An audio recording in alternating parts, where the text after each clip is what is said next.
Welcome back to the CW Golf Studio. This is the last of our 6 lockdown sessions, and today we're going to focus on putting and specifically tempo in the putting stroke. Now, as long as when you hit a putt, the ball comes off the club face at the speed you want it to come off at and it's going along the path, along the line that you wanted it to go along, then you're a good putter.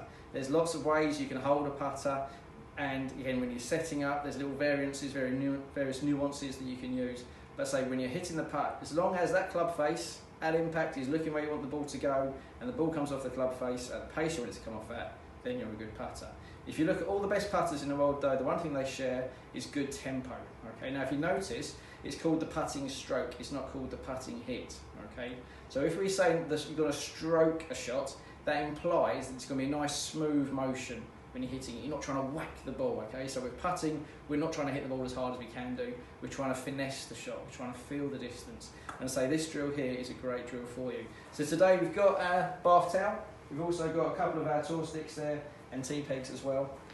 What I want you to do, we're going to get the bath towel, and at one end, you're going to make a knot in the bath towel. And this is just purely to gain a little bit of weight to the actual towel, okay?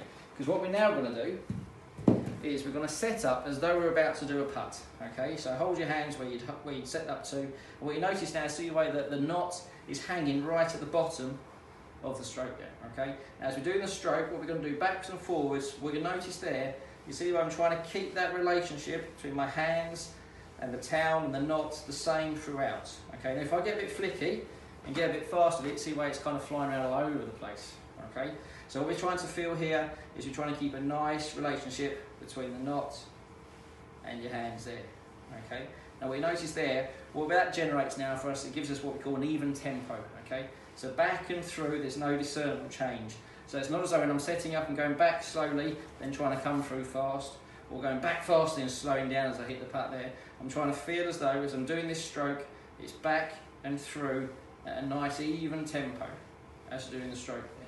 Now what you'll find is when you're doing your putt, if you want to hit a long putt, you don't try and hit it harder. I always say to people when they're putting, try and rely on the natural momentum of the stroke. Imagine if you had a pendulum and you only swung the pendulum to here and then let go of it, it comes through at a certain pace. Okay? If you had swung it to here and let go of it, see the way it comes through faster. That's its natural rhythm, natural pace as it comes through there. And the same thing applies when we're doing our putting stroke. So if you do a longer backstroke and a longer through stroke, naturally you'll find you generate more momentum as you hit that putt there.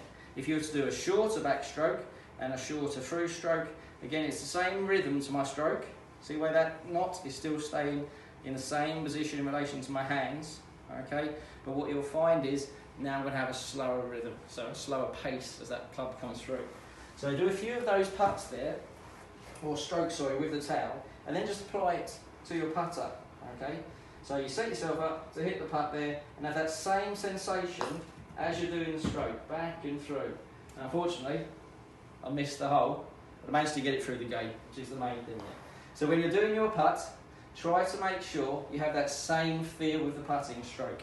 So when you set yourself up, it's like so. So for me, I like to see eyes over the golf ball, so my feels I'm looking directly down on top of the golf ball.